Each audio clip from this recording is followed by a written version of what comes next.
Hello everyone, my name is Simka, my pronouns are he, they, and welcome to this video essay on ALS and the effects on family caregivers.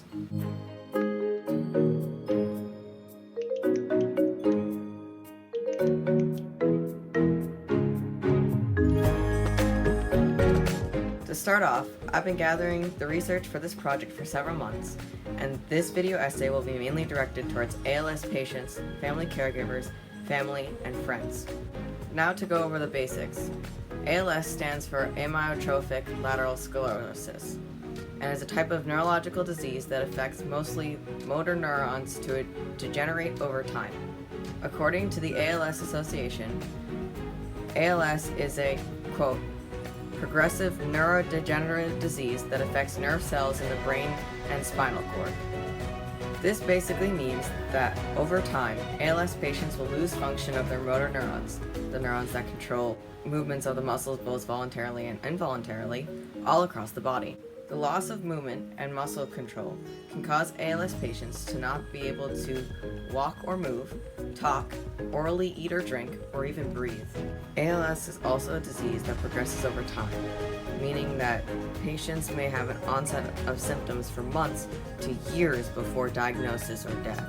Although symptoms and their onset can vary between patients, some symptoms such as muscle weakness and paralysis are experienced by all patients with ALS. Sometimes ALS can be inherited through familial ALS, falls, but this is rare as only 5 to 10% of ALS onsets are caused by falls. There's no cure for ALS at this given moment, and the disease is unfortunately 100% fatal.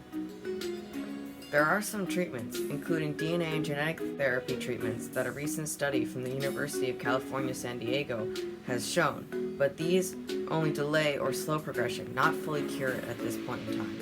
ALS can be devastating for patients, but similarly devastating effects on family caregivers are often ignored.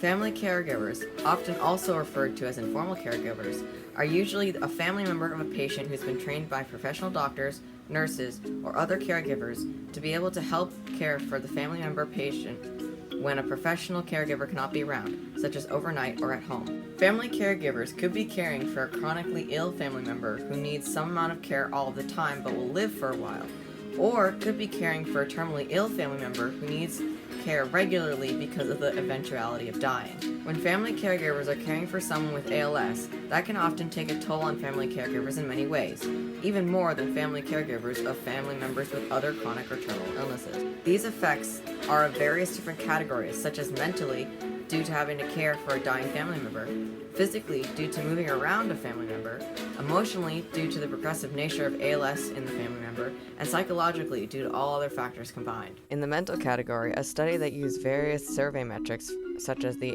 amyotrophic lateral sclerosis function rating scale for patients and the hospital anxiety and depression scale for caregivers, found that family caregivers tended to have higher rates of anxiety, depression, and other mental health issues while caring for their family members with ALS as the disease progresses than the average, as did ALS patients. In the physical category, one 2022 study discovered that family caregivers tended to have pain, particularly back pain, due to carrying or physically supporting their family member with ALS. In the emotional category, both before and after death, a 2021 survey determined that family caregivers often had major emotional impacts, which weren't always helped by the support systems in their lives.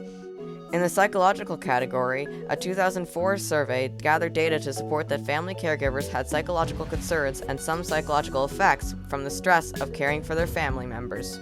For general overall quality of life, one assessment done in 2005 figured out that family caregivers, like their family members with ALS, also had a poor quality of life, QOL, compared to the average.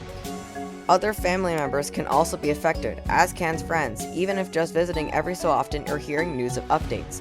These effects are often because of similar factors to family caregivers, especially if other caregivers or family members help family caregivers take a break.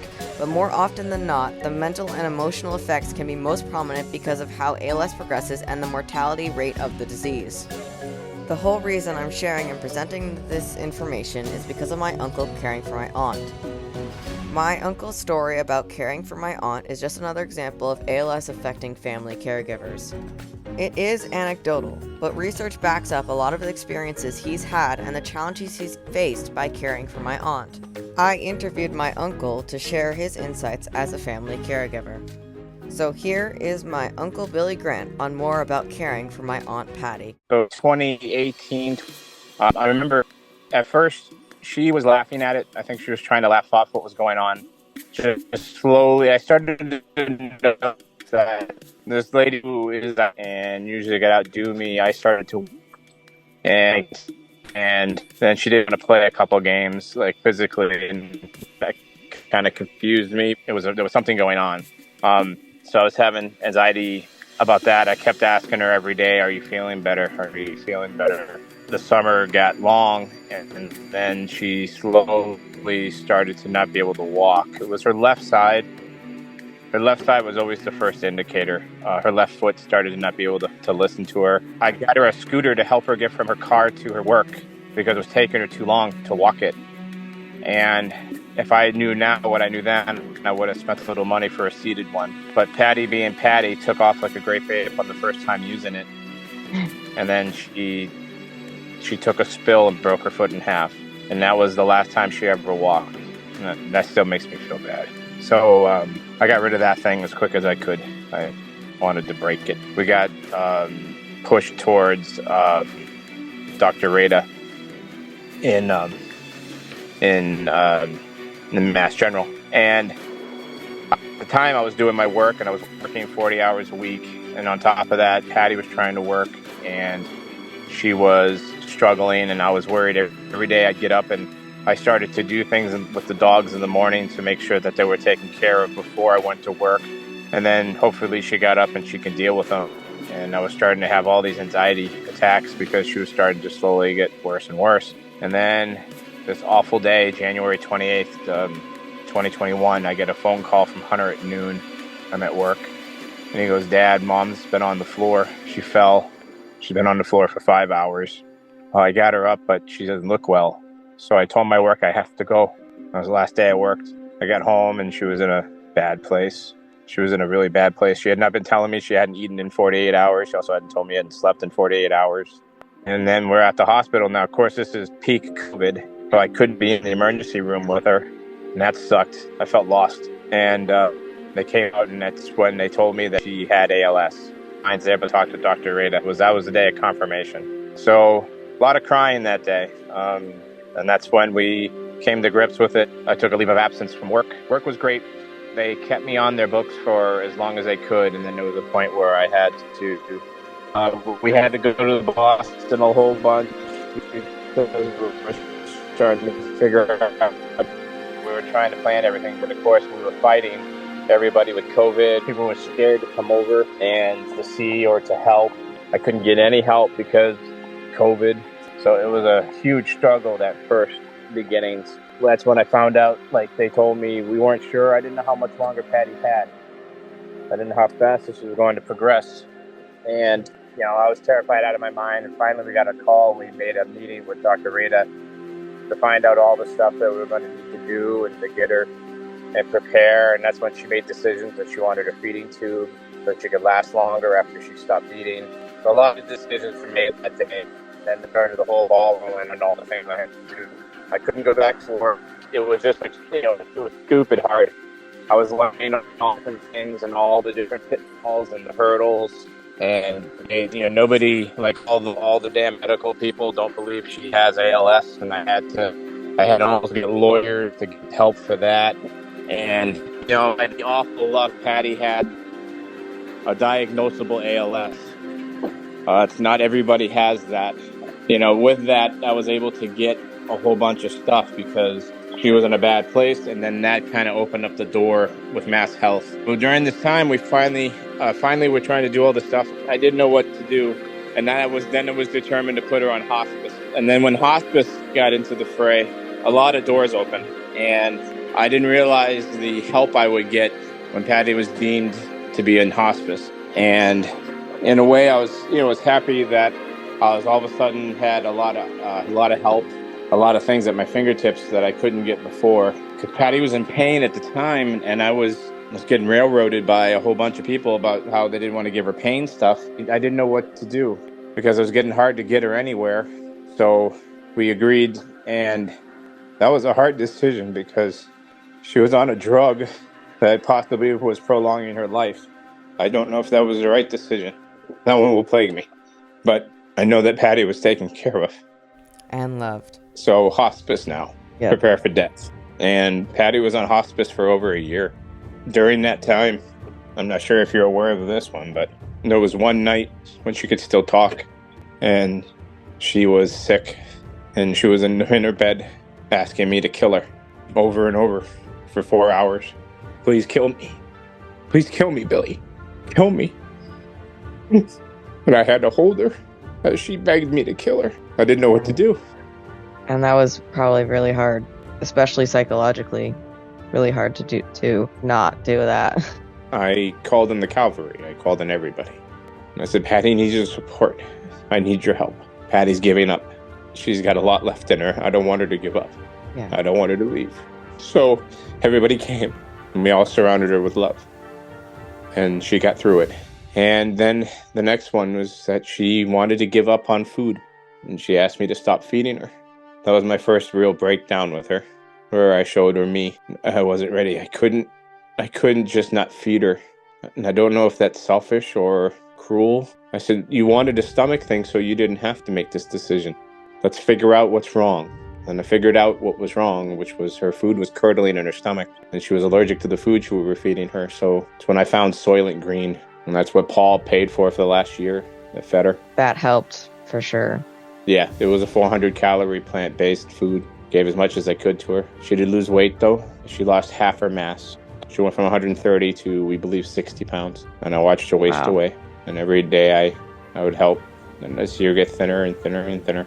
And there was nothing I could do about it because I can only put so much food in her. And her body was giving up.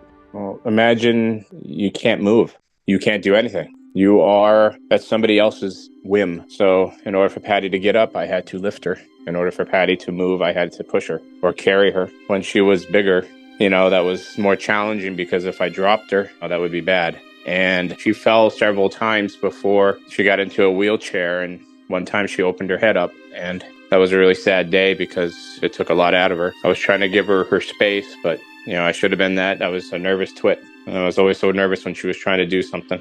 But she tried hard every day. She fought. It eventually became two people. And everything was a two-person job with Patty. And I figured out ways of moving her, carrying her. I'm lucky that I'm big and strong, so I was able to do it with relative ease. But if I wasn't here, it took 2 to 3 people to do it. Especially when we were giving you a break and we would help out. It took a lot. Yeah. And I always watched 3 people struggle on what I had to do by myself. I was kind of giggled with that, but welcome to Tuesday. That's what I used to say. I didn't go through any training. I did all this by learning, by helping, having Hunter, adapting. Patty changed every day. So Patty had the feeding tube. And the sad thing is that they sent us home and they didn't teach me nothing. Oh. So I was a nervous twit at home trying to figure out how to use it. And I figured that out. And then one day we were supposed to get a cough assist and a suction machine. And then in a day I got it, and I had a nurse here and she taught me how to use the cough assist. Once I learned it, I taught everybody. It was an awful thing because it put Patty through hell, but it helped her a lot. So it was a necessary evil. Now that at the point where I got to with Patty and her last 2.5, we had to go to the hospital due to we lost power at the house, and the house was getting to be 45 degrees, and I couldn't keep her warm, and she had no fat on her, so she's all of 60 pounds, so she could die of hypothermia very, very quickly. And then also the oxygen machine wasn't working, so the oxygen would run out. So we were in a conundrum, and we had a contingency plan for that, which is go to the hospital. But Patty was in such a bad state and so close to death, the trip itself could kill her. So I had to make a decision. And we went to the hospital because I didn't know when the power was going to be back, and it was a really bad storm. When I got to the hospital, we were in the ICU unit once we got out of the emergency room. And I knew more about all the care for Patty than the ICU nurses. I was teaching them. So you had to advocate for her, right? Correct. I had to do everything in the hospital for her. The staff did not do anything. I did everything. So for the 72 hours, I was the person in care. I had 1 hour sleep and 72 hours to take care of Patty. And that was one of many for the 5 days that I was up taking care of her, getting her through life. They say I saved her life roughly 30 to 40 times because I didn't want her to die scared, and I didn't want her to die because I miss her. My best friend's gone. Now she's in a little box that I can't take care of, and that hurts. The hardest thing that I did not realize it was coming was the instantaneous free time.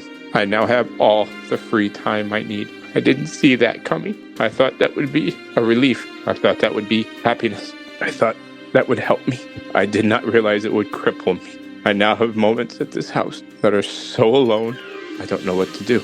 I had every second of every day accounted for 2 years. Now I have to make things up to do, and it's hard to find fun. But again, it hasn't been 2 weeks, so I can't make it a judgment yet because I haven't, I'm nowhere near done healing. So there is tolls and there is pain. Anybody that does this, I will tell them that it's going to be the hardest thing you do in your life, but I believe it would be the most rewarding when you come to grips with it. Like today, Patty is leaving for her first time, for her first trip. She's going to Italy in 2 days. So I opened up the box and I put her ashes into a little thing to go. Somebody's coming in a couple of minutes to pick her up, and she's going to be going to Italy. So here begins my next journey with Pat to send her around the world. So, I hope to pick up a little vial and bring it to one of the beaches in Rhode Island. So yes, here's my first day. And that was my uncle's story. And my aunt was an incredible human being. And she is now going to travel the world as a little bit of ashes. My experience with my aunt is slightly different, as I was only able to visit every so often and would get occasional updates by text, but my aunt's ALS affected me as well. I did notice her symptoms and onset, such as when she started using various mobility aids as her balance was failing. Once she was diagnosed, it meant that she was going to die, and that her ALS was likely familial too, as my grandfather, great-grandfather, and other relatives in the family line all died from ALS in their 40s and 50s. When my aunt got to a certain point, I was mostly expecting her to die because of those text updates, but every visit had her declining, which somewhat frightened me. I had been mentally preparing for a while, and yet I still didn't expect the text on that Sunday morning saying that she was gone. I was a wreck emotionally after the fact, even when most of that was very internal. I started trying to remember the core memories I had with her, such as giving me these green bear socks, the same ones I wore at the celebration of life, going skiing or hiking in various locations many times, easing my nerves to console me when I ended up crying several times, and generally giving the best advice when I needed it most. She was so amazing at helping people by empathizing and seeing things differently, which increased her ability to do important work as a therapist. After my aunt's death, a memorial fund was set up in her memory called the Patty Grant Adaptive Ski and Outdoor Recreation Fund that provides grants to disabled people to be able to participate in skiing, outdoor recreation, or other activities in adaptive ways, such as my aunt using a sled chair to ski, as shown here. If you would like to donate to the fund, the link will be in the top line of the description down below. Now here's some cool clips of my aunt skiing in her adaptive sled chair.